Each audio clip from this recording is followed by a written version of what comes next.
Hello everyone. Today on our interview, we are joined by Ms. Suzy Rani. She is the principal at 24/7 VC bringing for 8 years of early stage investing experience across startups and working closely with founders to build and scale high impact startups. So, Ms. Suzy, thanks for joining us. Thank you so much for having me here. And Ms. Tuti, before we jump into the conversation, I'll take just a quick minute to introduce Indian Startup Point. We have been building the platform for almost 3 years now, and it's been very incredible to see the kind of responses we have received. Like over time, I think has grown into one of the trusted voice in India's startup ecosystem. Like it's close to 6 million impressions every month across our website and social channels and a very engaged community of 30K plus founders, investors, and operators.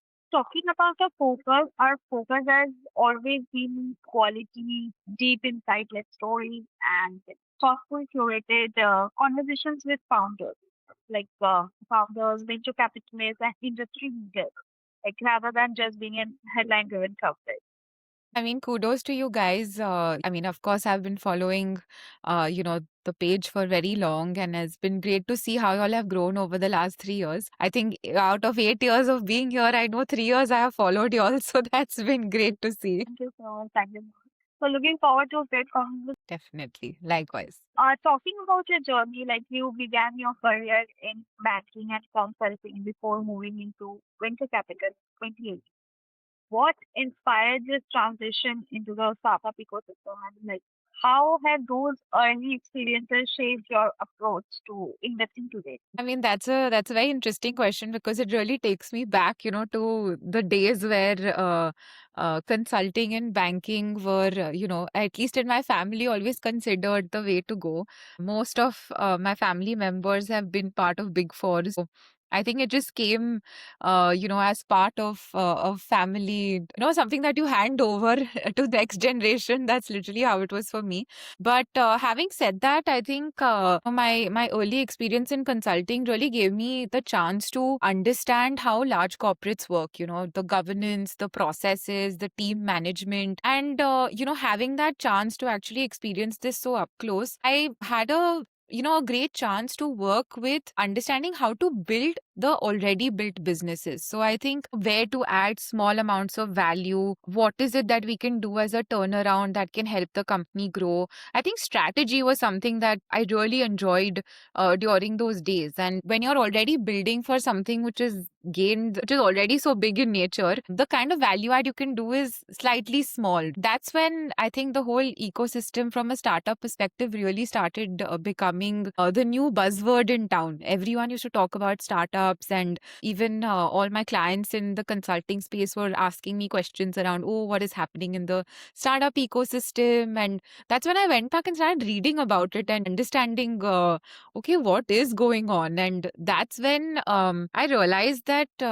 working with startups at the ground level is something that felt more interesting, to be honest. And I literally took the leap of faith and moved from consulting to the whole investing side. And that's when I realized that, yes, I think building phase is what I enjoy the most. And that was honestly the inspiration. I think working with companies ground up, helping them optimize their business, helping them scale, adding value from the very early days of even how to build a team. This was something that I felt really enriching. And I think today my consulting experience has definitely shaped the way I carry out, the whole investing approach for sure. But I think over the years, I've really learned evaluation, working with so many startup founders, understanding the smallest and smallest of problems, and then actually helping them beyond. So I think being in a room where you're building a foundation rather than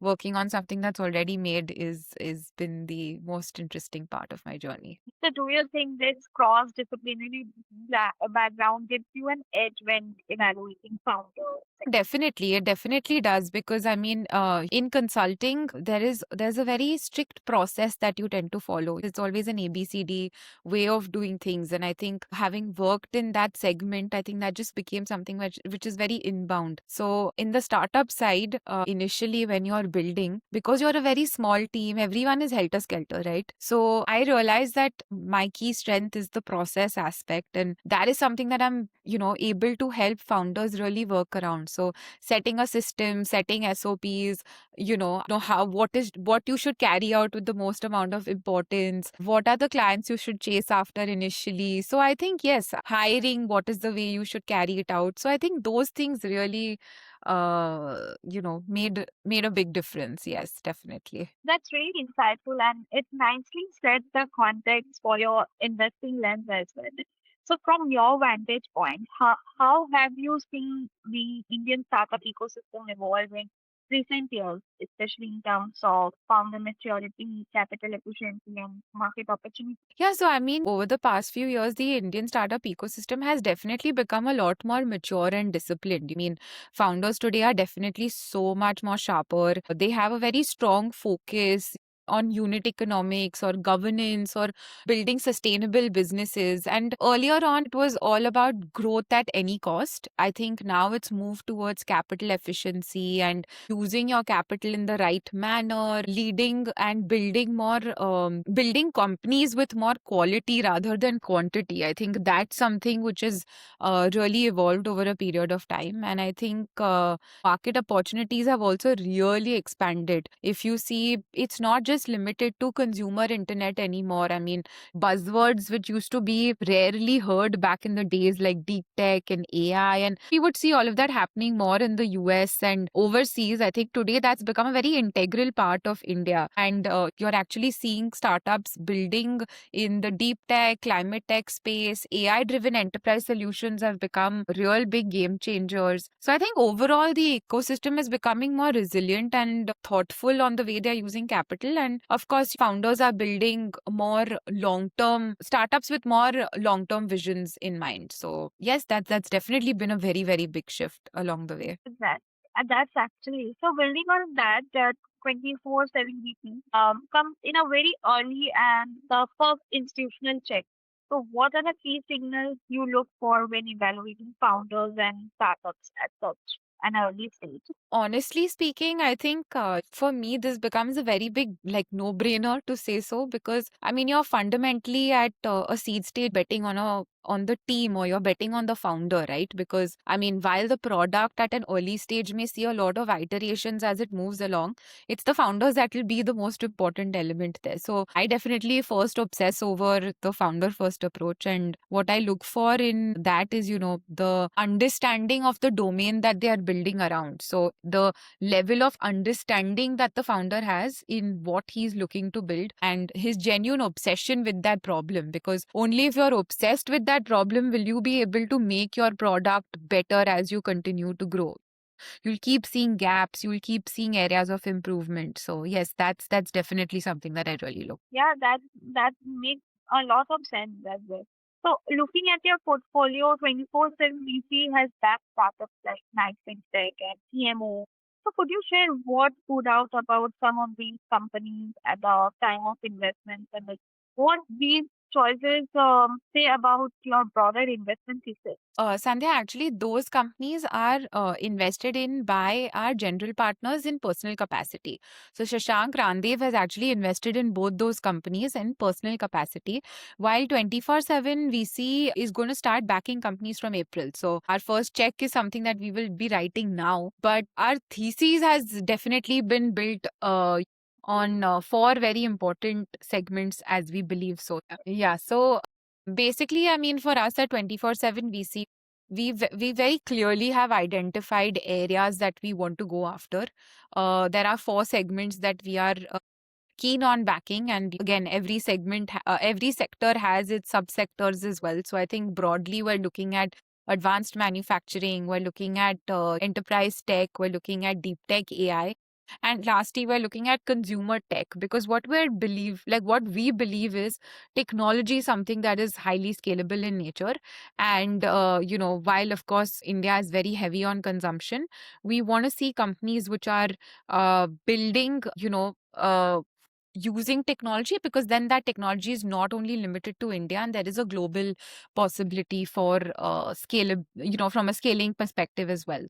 We are very clear that focus is tech driven companies, and that's definitely something that we want to go after. I mean, I think for me, what I have noticed is, of course, all four sectors are very exciting, but if I have to truly pick on one of them, I think for me, I think deep tech has been the one without a doubt. And of course, when I use the word deep tech, it's a very broad word, but what I've realized here is that the founder profiles have really changed. Initially, deep tech founders mostly coming out of academia, or they were really struggling to commercialize because it wasn't a very glamorous aspect back then. But now you're actually seeing, a new generation of people that have worked with like ISRO and DRDO and top research labs, and even with some global companies across the world, and are now coming back, and they are building both a technology driven company, but at the same time they have really good commercialization clarity. So that combination is something that I'm really seeing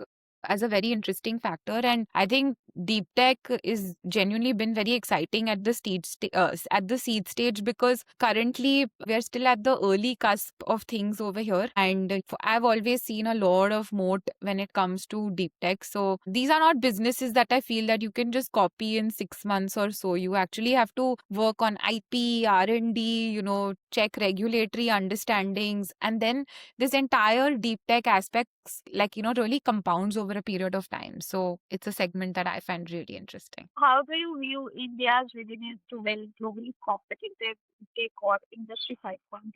I mean, today the interesting element, like I said, in both in Industry 5.0 and deep tech, you're not we are seeing founders not just building for India. I mean, it's a problem that you're solving from a global perspective, right? Like recently, we've been evaluating some companies that have been building in propulsion systems or in climate solutions, and I mean these, or actually building in vernacular languages using AI. Healthcare is another segment which we are seeing devices as well as softwares come through.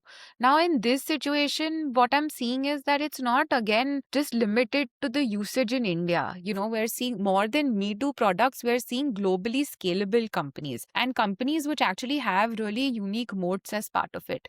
And I think that's been a real game changer, right? I mean, now India is not only thinking from one perspective, but it's actually giving you a global perspective. And today, what India is building is actually being recognized over the globe. So I definitely have a few companies that I can name that I have been backing over a period of time, and have really seen those companies go from building for India to building globally. That's an exciting perspective on emerging sectors. Given the current funding environment, how are investment strategies evolving, and what are founders expected to do differently compared to a few years ago? I mean, I think so I think I think founders have already picked this up, to be honest, to realize what they need to do differently. I think it's not just about pitching a very fancy picture to your investor to gather money, right? I think even investors have become smarter to not just bet on ideas, but also bet on founders' capability to execute that idea. And I think when a founder walks in with more clarity and a roadmap that he's planned out, that is something that becomes a very crucial turning point for even a VC to want to back that company. Having said that, I think, founders today have also become what they've also done very smartly is the hiring aspect, right? Like one founder cannot do everything. And I think that's what they understand very clearly. So building that important team very early on is another very, at least for us, a very aspect when we consider a startup, because as important as the CEO or the COO of the company is, it's very important to have that right second level team which actually backs you to grow the company. So yes, I think these are some interesting elements that we see along the way. Beyond capital, how does 24/7 support founders in navigating these challenges? That's actually it's a very interesting question, right? Because I mean, I think backing founders is not just about providing capital anymore. And what I've realized over the last couple of years is that while you're raising capital for a founder, it is a very lonely journey, right? Because an early stage founder, it's a lot of pressure that you're going through. It is so many problems that you're seeing. You don't have clear answers to what you're building, and sometimes every question that somebody asks, you may not know the exact right answer. So that's actually where I feel 24/7 VC really plays a very important role, because today it's about supporting the founders in very simple ways. Capital, of course, is the important part, but I mean, things like customer access that they require. Sometimes it's not just about actually helping them get clients, but it's about opening those initial doors for them, working as their second in line to help them out. So I think it's that first level of support that you're able to provide. We work very closely with the founders to help them think through their journey. So, like I said, I think customer access, hiring those key roles that they need to get on board immediately after fundraising. So, we work with founders on how to build a very strong team. We work with them through like some key decisions that they need to make, say around product changes or GTM strategies, and even the next rounds of fundraise that they need to do, because all of us from 24/7 VC have been around in the ecosystem. We also do understand which kind of next VCs would come in and want to back the company further. So helping them on that front. And I think finally, it's also sometimes about connecting them to the right people. It doesn't necessarily have to be business introductions, but even like introducing them to other founders who, have seen similar journeys, or operators from this ecosystem, or advisors that have built, say, something in a different country altogether. How is it that they can actually help them build their foundation? So I think 247 is not just limited to capital, but it's actually being available for the founder 24/7 and, be a part of their journey. So I think that's really the value add that we bring to. That's a great note on how ecosystem is maturing. So to wrap up, what advice would you give to founders building in India today who are looking to raise capital and create long-term meaningful companies? So real advice that I would really, and I think this is something that I again hold very close to my heart, is that don't just chase or run after raising capital. I think first you really need to show what you're trying to build, right? So those initial revenues that you need to get in, having a real understanding of your customer, obsess over your customer. I think you need to, like, as a founder, really need to know that who are those first 10 customers of yours that were really willing to pay for your product, that were really willing to, who feel that, yes, this is the need of the hour. So obsess over your customer, understand what he really wants, and build on that front. That is something which I see as a very important thing. And I think also a founder needs to really understand that the first level of team that he builds, right? The founders that hire the second layer of early stage team members, those members actually empower you in a way to scale your business more efficiently. Be very clear with your hiring strategy, be very clear with who are you building for, what is your customer segment. Once you've got the customers, understand, sit down with them, talk to them, see what you can do better. So getting that first early revenue and first early team right will really help you from the journey thereon. I think it adds such an important level of strength to your company overall. It truly helps raising capital, and I think that's something that founders should really do. And of course, being very resilient with what they are building, and definitely having capital, as using capital very efficiently and in a very disciplined manner. But that comes in post raising capital. So I think initially it's these two things for me. Is there one common mistake you see early stage founders making that they should actively avoid? Yes, I definitely do see one error which a lot of early stage founders make, is that they do not do their homework on the VC that they're reaching out to. It's become cold emailing and just writing to every VC in the ecosystem. I think how you choose your partner, right, when you're getting married, it is you have a checklist that yes, I want all these things. Similarly, even your partner will have a checklist. So it's very important to go after the investors that are right for you, you know, who match that checklist. So I think founders should actually do some homework before they reach out to VCs when they go to raise capital, in regards to what that VC is looking to back, and what is the kind of requirement which is there before you apply to them. I think these are certain things that they should definitely do. Thank you for sharing such clear, thoughtful perspective on early stage investing and your approach to backing founders from day zero, like your views on emerging sectors and evolving investment trends in India's startup ecosystem. That's great. Really great. Thank you so much. It was a pleasure being, having this call with you and actually being able to answer these questions. I think working with founders has always been something which I've enjoyed thoroughly. And I know it's just been 8 years, but I'm looking forward to another 80 years more in this space and actually working with more and more founders and helping them build some meaningful businesses. So thank you once again for having me here. Looking forward to what India has to bring for the rest of the world.